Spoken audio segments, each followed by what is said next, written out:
Hi, నా పేరు Achyut GS. నేను ఈ సంజీవ్ అనే ఫిలింలో వెంకట్ అనే క్యారెక్టర్ చేసిన. సంజీవ్ అనే ఫిలిం గురించి చెప్పాలంటే ముందుగా అనిల్ నక్క గురించి చెప్పాలి, ఎందుకంటే అనిల్ నక్కే డైరెక్టర్ కాబట్టి. అనిల్ నక్క నాకు క్రియేటివ్ థియేటర్లో పరిచయం అయ్యాడు. అక్కడ ఆల్మోస్ట్ ఒక 2 years ఉండి చాలా మల్టిపుల్ ప్లేస్ చేసినాం అండ్ కోఆర్డినేటర్గా చాలా వర్క్స్ కూడా చేసినాం. అలా చేస్తూనే సినిమాలో అవకాశం కోసం చాలా ఆడిషన్లకు వెళ్ళాం, చాలా ప్రయత్నాలు చేసినాం. కానీ ఎక్కడికి వెళ్ళినా లైక్ మీకు ప్రీవియస్ ఎక్స్పీరియన్స్ ఏముంది, ఏం షార్ట్ ఫిల్మ్స్ చేసిళ్ళు, మూవీస్ చేసిళ్ళు అన్నప్పుడు మా దగ్గర చెప్పుకోవడానికి ఏం ఆన్సర్ లేదు. సో అప్పుడే మేము ఒక 5 కలిసి ఒక టీంలా ఫామ్ అయినాం, అదే టీమ్ అప్ప.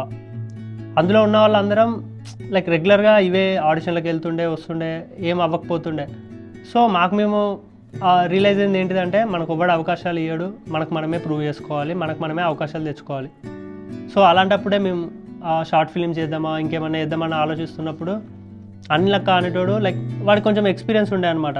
ప్రీవియస్గా తమిళలో ఇందులో వర్క్ చేసిండు, లైక్ రైటింగ్లో కూడా ఎక్స్పీరియన్స్ ఉండే. సో వాడు అరే నేను డైరెక్ట్ చేస్తారా, మనమే ఒక షార్ట్ ఫిలిం తీసుకుందాం, మనమే అలా అవుతుంది, మన పోర్ట్ఫోలియో ఎలా ఉంటుంది అన్నాడు. అరే ఇదేదో బాగుంది, సరే ఇట్లనే చేద్దామన్న కాన్సెప్ట్తో స్టార్ట్ చేసినాం. ఆ తర్వాత ఒక రోజు వీడు ఒక స్టోరీ రాసుకున్నాడు, వచ్చిండు, అరే బాగుంది చేద్దాం అది అని అనుకున్నాం, అంత అయిపోయింది. దాని తర్వాత కొంచెం వర్క్ చేసినాం, బాగా అయిపోయింది, సరే తీద్దాం అనుకున్నాం. ప్రొడ్యూసర్ లేడు. అరే దీనికి ప్రొడ్యూసర్ కావాలి, కానీ అప్పుడు ఈ అనిల్ నక్క ప్రొడ్యూస్ నేనే చేస్తా, ఎట్లయితే అట్లయితుంది తీసుకుందాం, లైక్ ఎవడో ఒకటి సెటిల్ అవుతాం కదా, ఒకటి అందరం మనమే, సో ఎవరికో ఒకటికి ఎక్కడో ఒక్కడ యూజ్ అవుతుంది అన్న కాన్సెప్ట్తో స్టార్ట్ చేసినాం. స్టార్ట్ చేసిన తర్వాత మాకు చాలా లిమిటెడ్ బడ్జెట్ ఉండే, ఒక టీం ఉంది కాబట్టి కొంచెం వర్క్స్ అన్ని ప్రాపర్గా అవుతుండే. లైక్ ఒక్కో సెగ్మెంట్ డివైడ్ చేసుకొని అన్ని వర్క్స్ ప్రాపర్గా చేసుకున్నాం అనమాట.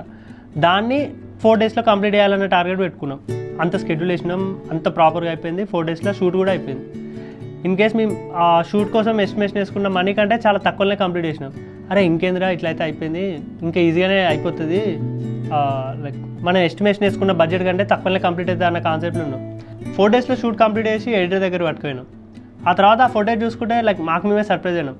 అరే చాలా బాగా వచ్చింది కదా ఫోటేజ్, ఎందుకు దీన్ని ఓటీటీకి పిచ్ చేద్దాం ఐడియా అప్పుడు వచ్చింది.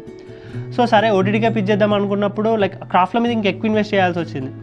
డిఏ అయినా, మ్యూజిక్ అయినా, సౌండ్ డిజైన్ అయినా. సో వాటి మీద ఎక్కువ వర్క్ చేసినాం. లైక్ ఆల్మోస్ట్ మాకు అనుకున్న టైం కంటే కొంచెం ఎక్స్టెండ్ అయింది, ఎందుకంటే ఇండిపెండెంట్ ఫిలిం కాబట్టి దానికి వర్క్స్ ఎలా ఉంటాయో మీకు కూడా తెలుసు. ఎందుకంటే ఆల్ బికాజ్ అన్ని క్రాఫ్ట్లు కూడా మోస్ట్లీ కొలాబరేషన్లో వర్క్ అయినాయి. సో అందువల్ల టైం టేకింగ్ ప్రాసెస్ అయింది. వన్స్ అవుట్పుట్ ఒకసారి వచ్చిన తర్వాత చూసుకుంటే అరే చాలా బాగా తీసినాం, ఇన్ని రోజులు మనం పడ్డ స్ట్రగుల్కి చాలా వాల్యూ వచ్చింది, మనం ఏదైతే అనుకొని స్టార్ట్ చేసినామో దానికంటే బెటర్గా తీసినాం, సరే ఇంకేంది ఓటీటీకి పిచ్ చేద్దాం, ఓలోకలు తీసుకుంటారు అన్న మైండ్లో ఉండే అవుట్పుట్ చూసిన తర్వాత. సరే కదా అని చాలా ఓటీటీ ప్లాట్ఫామ్స్కి అప్లై చేయడం స్టార్ట్ చేసినాం అన్నమాట.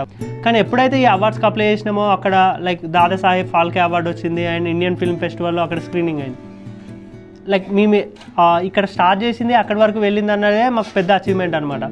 ఆ టైంలో సడన్గా అనిల్ గారు కాల్ చేసి అరే మన సినిమాను ఆహ్వాలు తీసుకున్నారా అనే వరకు లైక్ అరే అమ్మాయి దీనికోసమే కదా ఇన్ని రోజులు వెయిట్ చేసింది, టైం ఎంత అయిపోయింది, ఎండ్ ఆఫ్ ది డే మనకు కావాల్సిన డెస్టినేషన్ అదే కదా, ఒక మంచి అంటే మనం చేసిన పని అనేది ఒక మంచి ప్లాట్ఫామ్లో పడితే ఎక్కువ మందికి ఎక్స్ప్లోర్ అవుతుంది, మన వర్క్ అనేది ఎక్కువ మందికి కనిపిస్తుంది. సో ఆ కాన్సెప్ట్లో ఆహా తీసుకున్నప్పుడు మస్తు హ్యాపీ అయినా అనమాట. సో మ్యాటర్ ఏంటంటే మా మూవీ ఆహాలో రిలీజ్ అవుతుంది. సో చూసి మీ వాల్యుబుల్ ఫీడ్బ్యాక్ ఇవ్వండి. అండ్ అదేవిధంగా ఈ సంజీవ్ని బిగ్ స్క్రీన్పై చూడాలనుకుంటే ప్రీమియర్స్ కూడా వేస్తున్నాం. సో రండి, కలిసి చూద్దాం, మాట్లాడుకుందాం. Thank you.